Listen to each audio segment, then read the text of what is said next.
সিরিজটার নাম হলো 1899। এই এপিসোডের শুরুতেই মরা নামের একজন মহিলাকে আমরা একটি পাগলা গারদের গলিতে দৌড়ে যেতে দেখি। সে তার বাবার থেকে দৌড়ে পালাচ্ছিল এবং তার ভাইয়ের উপর কিছু করে দেওয়ার দোষ চাপাচ্ছিল। মরা ওই হারিয়ে যাওয়া প্রমিথিয়াস জাহাজটির কথাও বলে এবং হাজার হাজার মানুষের নিখোঁজ হওয়ার জন্য তার বাবাকে দায়ী করে। পরবর্তী দৃশ্যে মরা জেগে ওঠে এবং সে ভাবে যে পুরোটাই সে স্বপ্ন দেখছিল, কিন্তু তার হাতের উপর থাকা দাগটি দেখে অন্য কিছুই মনে হচ্ছিল। মরার অস্পষ্টভাবে মনে ছিল যে তার সঙ্গে কি হয়েছিল, কিন্তু সঠিকভাবে সে কিছুই মনে করতে পারছিল না, যেন তার স্মৃতি থেকে পুরনো কয়েক মাসের স্মৃতি কেউ সরিয়ে দিয়েছিল। বর্তমানে সে একটি জাহাজের মধ্যে ছিল যেটি ইংল্যান্ড থেকে আমেরিকায় যাচ্ছিল। জাহাজটি 7 দিনের যাত্রায় চলেছিল এবং সেখানে 1000 যাত্রী ছিল। এখানে প্রথম শ্রেণী ছিল যারা বড়লোক, এবং মিডল ক্লাস এবং লোয়ার মিডল ক্লাস ছিল যারা গরিব। তারা জাহাজের তলার অংশে থাকতো এবং খাবারও তাদেরকে কম দেওয়া হতো, কিন্তু প্রথম শ্রেণীর প্যাসেঞ্জারদের সব সময় সেরা খাবার পরিবেশন করা হতো। কিন্তু এটা কেউ জানতো না যে এই শিপে থাকা প্রত্যেক যাত্রীর মধ্যে একটি রহস্য লুকিয়ে রয়েছে। আর মরা তাদের মধ্যে একজন প্রথম শ্রেণীর প্যাসেঞ্জার, যার কাছে কিছুদিন আগে একটি চিঠি এসেছিল যেটি তার ভাই তাকে পাঠিয়েছিল। সেই চিঠিতে সে মরাকে নিউ ইয়র্ক আসার কথা বলেছিল। সাথে সে এটাও লেখে যে সে জানে তার বাবা আসলে কি করেছিল, আর এটাই কারণ ছিল যে মরার শরীর ভালো না থাকা সত্ত্বেও সে যাত্রা করেছিল। মরা নিজেকে আয়নায় দেখছিল এবং নিজের নাম মনে করার চেষ্টা করছিল, যাতে কেউ তার কাছে তার নাম জিজ্ঞেস করলে সে উত্তর দিতে পারে। অন্যদিকে আমরা ডাইনিং এরিয়াতে সদ্য বিবাহিত দম্পতি লুসিয়ান এবং লরাকে দেখি। অ্যারেঞ্জ ম্যারেজ হওয়ার কারণে তাদের মধ্যে তখনও ভালোবাসা গড়ে ওঠেনি। লুসিয়ান সেখানে থাকা একজন জাপানি প্রস্টিটিউটকে দেখছিল। সেই জাপানি মেয়েটি তার মায়ের সঙ্গে শিপে ছিল, কিন্তু তারা কেউই জাপানি ভাষায় কথা বলছিল না। এর ফলে বোঝা যায় যে সে জাপানিজ না হওয়া সত্ত্বেও জাপানিজ সেজেছিল, যাতে নিউ ইয়র্কে গিয়ে সে একটা ভালো জীবন যাপন করতে পারে। অন্যদিকে মরা একা বসেছিল। সেই সময় ইভ নামের একজন মহিলা তার কাছে আসে। ইভ ছিল ওই প্রস্টিটিউটের মালকিন, যে তাকে আমেরিকায় নিয়ে যাচ্ছিল। মরা ওই মহিলার অদ্ভুত প্রশ্নের উত্তর দিতে দিতে অতিষ্ঠ হয়ে যাচ্ছিল। ঠিক এমন সময় একজন লোক ওখানে দৌড়াতে দৌড়াতে আসে। সে ছিল লোয়ার ক্লাসের একজন কর্মী, যার ফার্স্ট ক্লাসের লোকজনের দিকে তাকানোর অনুমতিও ছিল না। সে ওখানে এসে জিজ্ঞাসা করে যে এখানে কি কোনো ডাক্তার আছে, কারণ নিচের তলায় তার বোন ভীষণভাবে অসুস্থ হয়ে মৃত্যুর সঙ্গে লড়াই করছে। কিন্তু তখন গার্ড এসে সেই লোকটিকে তুলে সেখান থেকে বার করে নিয়ে চলে যায়। মরাও সেই লোকটির পিছনে যায় এবং আমরা জানতে পারি যে সে একজন ডাক্তার। সে নিচের তলায় গিয়ে ওই লোকটির বোনকে সাহায্য করে, যদিও সেখানকার লোকজনেরা মরাকে বিশ্বাস করেনি, কিন্তু সেই মহিলার ছোট বোন একমাত্র তার উপর বিশ্বাস রেখেছিল। এরপরে মরা ওই মহিলাকে সুস্থ করে নিজের যোগ্যতার প্রমাণ দেয়।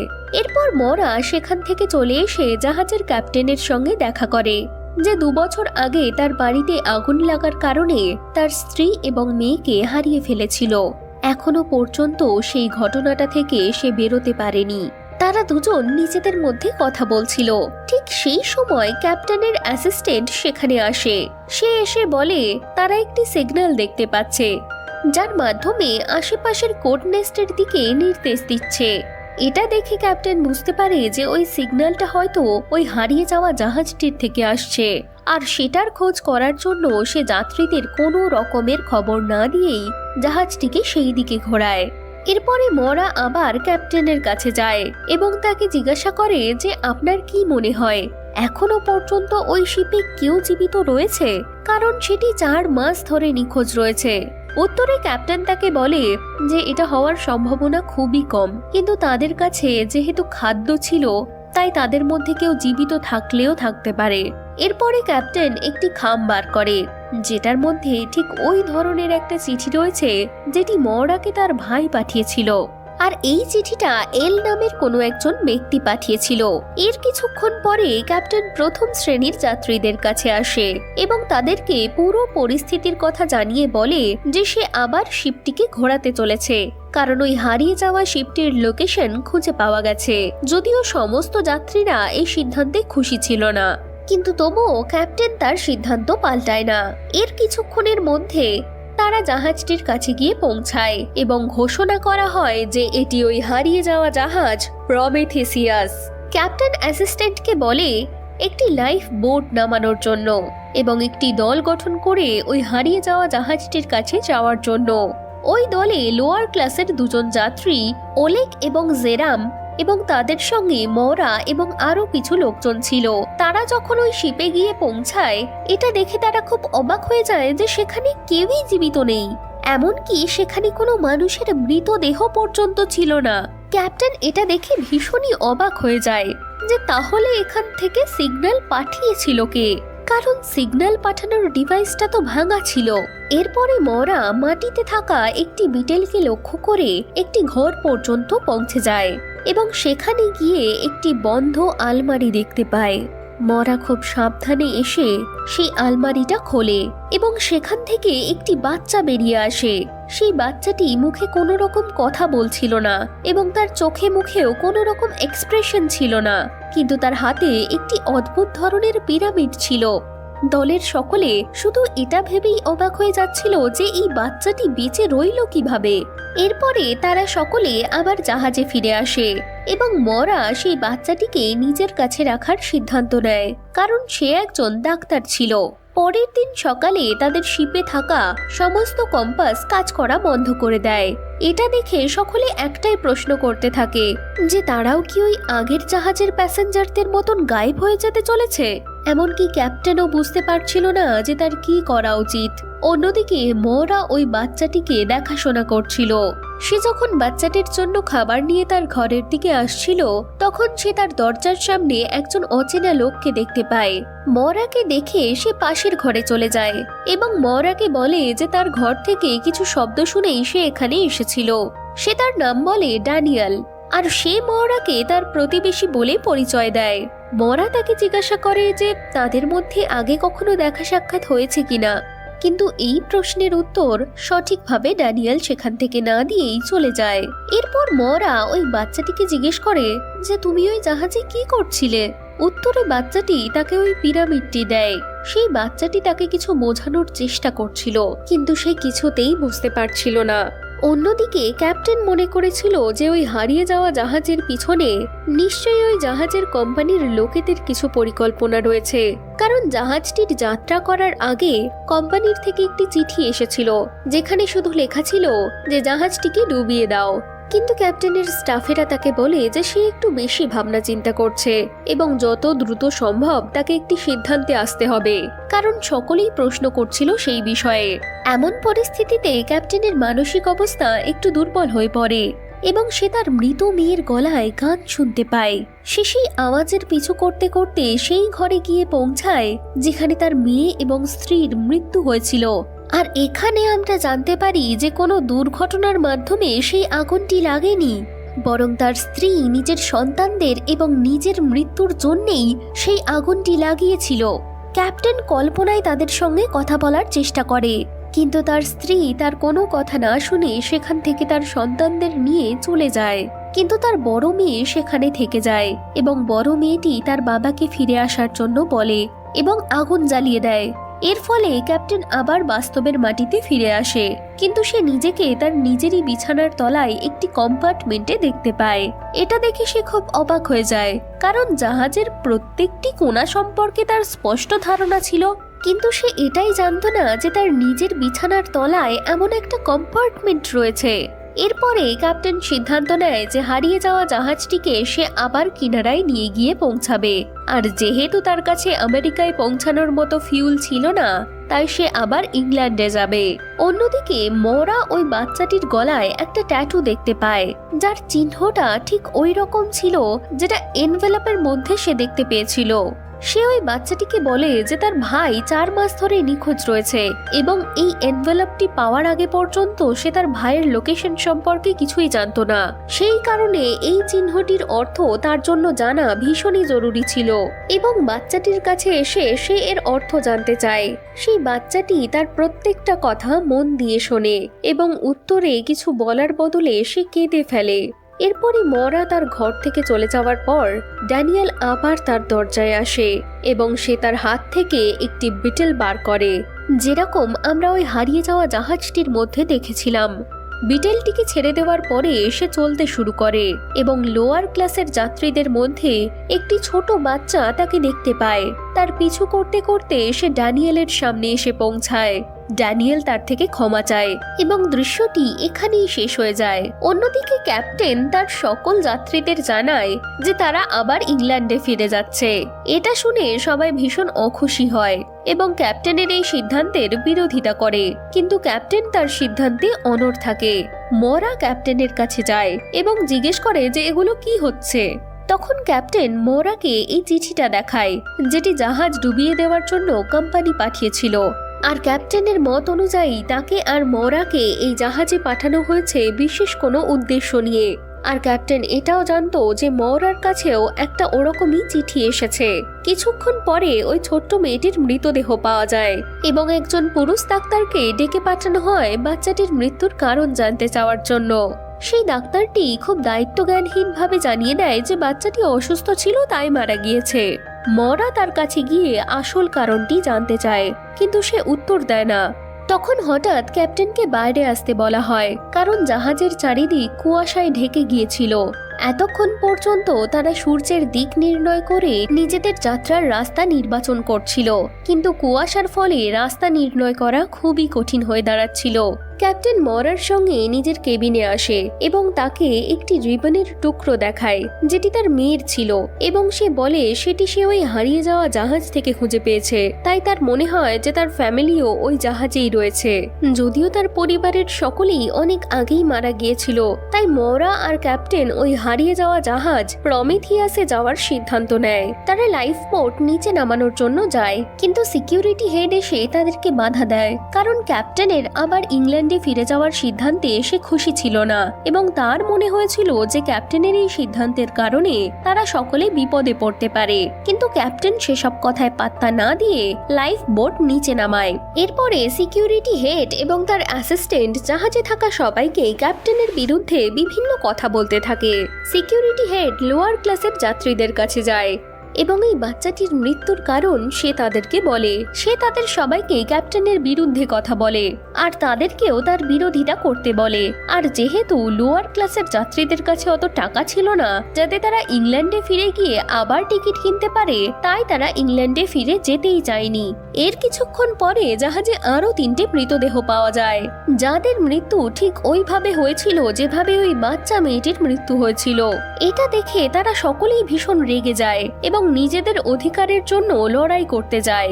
অন্যদিকে প্রমিথিয়াসে মরা এবং ক্যাপ্টেন একটি ঘরে গিয়ে পৌঁছায়। তারা দেখে সেখানে রাখা সমস্ত অফিসিয়াল কাগজপত্র কেউ পুড়িয়ে দিয়েছে, কিন্তু তার মধ্যে থেকেও ক্যাপ্টেন একটি কাগজ বার করে যেখানে ওই জাহাজে থাকা সমস্ত যাত্রীদের তালিকা ছিল।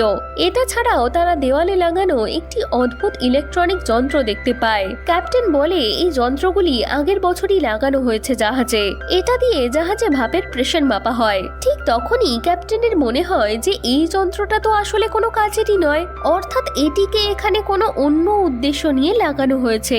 সে এবার নিজের জাহাজে থাকা যাত্রীদের নিয়ে চিন্তিত হয়ে পড়ে, কারণ তাদের জাহাজে ওই একই রকম যন্ত্র লাগানো ছিল। ক্যাপ্টেন বুঝতে পারে যে জাহাজ কোম্পানির লোকেরা নিশ্চয়ই এই মৃত মানুষগুলির সঙ্গে কিছু করতে চেয়েছিল। অন্যদিকে আমরা ওই জাপানিজ প্রস্টিটিউটকে দেখি। লুসিয়ান তার কাছে যায় এবং তার সঙ্গে কথা বলার চেষ্টা করে, কিন্তু সেই মেয়েটি তার সঙ্গে কথা না বলে সেখান থেকে চলে যায়। সে চলে যাওয়ার পরেই তার মালকিন ইভ সেখানে আসে এবং লুসিয়ানের থেকে 1 রাতের জন্য টাকা নিয়ে তার সঙ্গে রাত কাটানোর অনুমতি দিয়ে দেয়। এরপরে ইভ যখন ওই জাপানিজ মেয়েটিকে চেক করার জন্য যায়, তখন সে বুঝতে পারে যে সে আসলে ভার্জিন। তখন আমাদেরকে একটি ফ্ল্যাশব্যাকে দেখানো দেখানো হয় যে তার মা একটা ওয়্যার হাউসে কাজ করত। একদিন সেখানকার বেস্ট প্রস্টিটিউট বিদেশে কাজ করার সুযোগ পেল, আর হিংসায় তারা দুজন ওই প্রস্টিটিউটকে মেরে তার বদলে তার মেয়েকে নিয়ে এই জাহাজে চলে আসে। ওই জাপানিজ প্রস্টিটিউটটা জানতো যে যেটা সে করছে সেটা ভুল করছে এবং ভাগ্যদোষে আজ তার এই অবস্থা, এবং সেই কারণে সে লুসিয়ানের সঙ্গে রাত কাটাতে রাজি হয়ে যায়। লুসিয়ান সেই রাতে তার স্ত্রীকে মিথ্যে বলে যে সে পাশের ঘরে শুতে যাচ্ছে। সেই রাত্রে লুসিয়ান তার প্রাত্যহিক ওষুধ খায় না। এর ফলে সে কিছুক্ষণ পরেই অসুস্থ হয়ে পড়ে এবং আমরা বুঝতে পারি যে ওষুধগুলো ছাড়া সে অচল। অন্যদিকে জাহাজে ফিরে আসার পরে ক্যাপ্টেন ওই কাগজগুলো দেখতে থাকে যেগুলো সে ওই জাহাজে পেয়েছিল, আর সেটা দেখে সে অবাক হয়ে যায় যে ওই হারিয়ে যাওয়া প্যাসেঞ্জার লিস্টে মরার নামও রয়েছে, অর্থাৎ ওই জাহাজে মরাও উপস্থিত ছিল। কিন্তু ক্যাপ্টেন এটা কিছুতেই বুঝতে পারে না যে মরা কিভাবে এখানে ফেরত এলো এবং সে কি রহস্য লুকিয়ে রেখেছে। অন্যদিকে ড্যানিয়েল মরার সঙ্গে দেখা করে এবং তাকে জিজ্ঞেস করে যে সে ক্যাপ্টেনের সম্পর্কে কি ভাবে। এমন প্রশ্নে মরা অবাক হয়, কিন্তু সে তাকে উত্তর দেয় যে ক্যাপ্টেনের উপর তার পুরো ভরসা রয়েছে। এদিকে লোয়ার ক্লাসের প্যাসেঞ্জাররা নিজেদের হাতে হাতিয়ার নিয়ে পুরো জাহাজটিকে নিজেদের কবজায় নিয়ে আসে, যাতে তারা জাহাজটিকে আমেরিকায় নিয়ে যেতে পারে। ক্যাপ্টেন এই ব্যাপারে কিছু বুঝে ওঠার আগেই তাকে সবাই ঘিরে ফেলে। এমন সময় আমরা দেখতে পাই ড্যানিয়েল ওই যন্ত্রটির ব্যবহার করছে, যেটি ওই হারিয়ে যাওয়া জাহাজের মধ্যে দেখানো হয়েছিল। ক্যাপ্টেন আর তার 3 সঙ্গীকে হাত বেঁধে একটি ঘরের মধ্যে আটকে রাখা হয়। অন্যদিকে সিকিউরিটি চিফ জানতে পারে যে তাদের কম্পাস আবার কাজ করছে। তারা লোকেশন দেখে অবাক হয়ে যায় যে তারা 3 দিন আগে যেখান থেকে যাত্রা শুরু করেছিল তারা সেখানেই রয়ে গেছে। এক টানা জাহাজ চালিয়ে যাওয়ার পরেও তারা কিভাবে এখানেই দাঁড়িয়ে রইল সে ব্যাপারে কারোর কাছে কোনো উত্তর ছিল না। এই সময়ে যারা বিরোধিতা করেছিল তারা সবাই জাহাজের স্টাফদের আটক করে জিজ্ঞাসাবাদ করে যে কেন শুধুমাত্র তাদের লোকজনেরাই মারা যাচ্ছে। তাদের মধ্যে একজন ভয় পেয়ে সবটা বলে দেয় যে কিভাবে তারা ওই হারিয়ে যাওয়া জাহাজটির সিগন্যাল পেয়েছিল। এটা শুনে তারা তখন বুঝতে পারে যে যখন থেকে ওই বাচ্চাটি এসেছে তখন থেকেই এগুলো ঘটছে। তখন তারা ওই বাচ্চাটিকে খুঁজতে যায়, তার কারণ তারা মনে করে বাচ্চাটি নিজের সঙ্গে কোনো ভাইরাস নিয়ে এসেছে, যার কারণে এই মৃত্যুগুলো ঘটছে। সবার প্রথমে তারা মরার ঘরে যায়, কিন্তু সেখানে তারা বাচ্চাটিকে খুঁজে পায় না। তাই তারা মরাকে তার ঘরে আটকে রেখে অন্য জায়গায় সেই বাচ্চাটিকে খুঁজতে চলে যায়। মরার ওই বাচ্চাটির জন্য চিন্তা হতে থাকে, কিন্তু ঠিক তখনই সে তার বিছানার তলা থেকে কিছু শব্দ শুনতে পায়। সে বিছানার তলায় খুঁজতে গেলে দেখতে পায় যে তার বিছানার তলাতেও একটি কম্পার্টমেন্ট রয়েছে। সে বাচ্চাটিকে ওখানে দেখতে পেয়ে নিশ্চিন্ত হয়। অন্যদিকে বিরোধীরা এক এক করে বিভিন্ন হাই ক্লাস লোকেদের ঘরকে বন্ধ করতে থাকে। মরা নিজের ঘরের দরজা খোলার চেষ্টা করছিল, ঠিক তখনই বাচ্চাটি একটি বিটেল বার করে, যেটি ওই দরজাটিকে খুব সহজেই খুলে ফেলে। এটা দেখে মরা অবাক হয়ে যায়, কিন্তু এই বিষয়ে আলোচনা করার মতো সময় তার কাছে তখন ছিল না।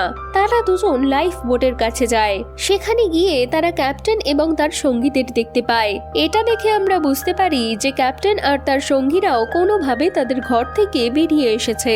তারা সকলে লাইফ বোটের সাহায্য নিয়ে সেখান থেকে পালানোর প্ল্যান করছিল।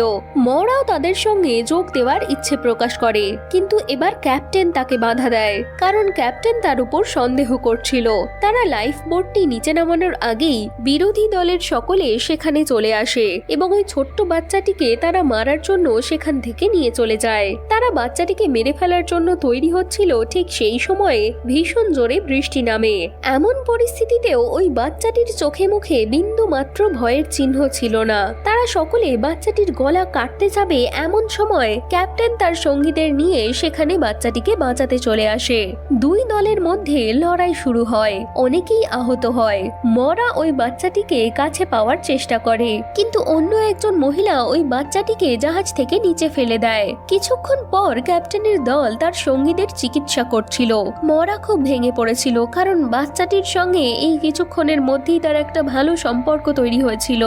এরপরে ক্যাপ্টেন তাকে নিজের কাছে ডেকে পাঠায় এবং তাকে ওই লিস্ট দেখায় যেখানে তার নাম ছিল।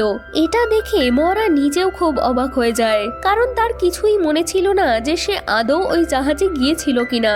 সে ওই বিষয়টিকে সম্পূর্ণ অস্বীকার করতে যাচ্ছিল।